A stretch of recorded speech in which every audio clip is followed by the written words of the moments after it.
নমস্কার বন্ধুরা, আজকে তোমাদের আমি কলমি শাক ভাজা করে দেখাবো। এই গরমে কলমি শাক খেতে খুবই ভালো লাগে আর শরীরের জন্য খুব ভালো। কলমি শাকটা ভাজার জন্য দুটো বড় পেঁয়াজ কুচিয়ে রেখেছি, 15 থেকে 20 কোয়া এখানে রসুন আছে কুচিয়ে রেখেছি, দুটো লঙ্কা কুচিয়ে রেখেছি, দুটো শুকনো লঙ্কা ফোড়ন দেবো, এটা দুটো গোটা লঙ্কাই দেবো, আর হলুদ আর নুন। তেলটা গরম হয়ে গেছে, দুটো শুকনো লঙ্কা ফোড়ন দিলাম। এবার রসুন কুচানোগুলো দিয়ে দিলাম, দিয়ে একটু ভেজে নেব।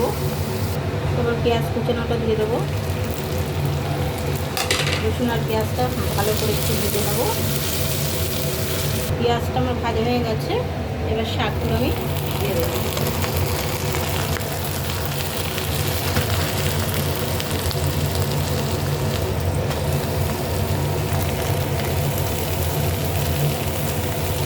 হলুদ দিয়ে দিলাম,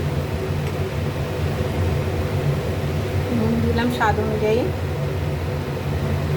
কাঁচা লঙ্কাটা দিয়ে দিলাম, কোচানো লঙ্কাটা।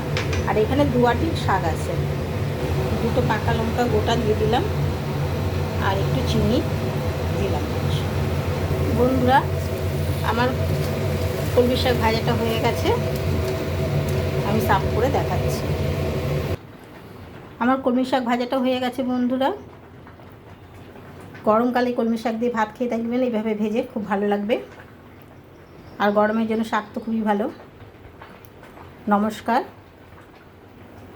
ভালো লাগলে লাইক করবেন, সাবস্ক্রাইব করবেন, কমেন্ট করবেন। থ্যাংক ইউ, ধন্যবাদ।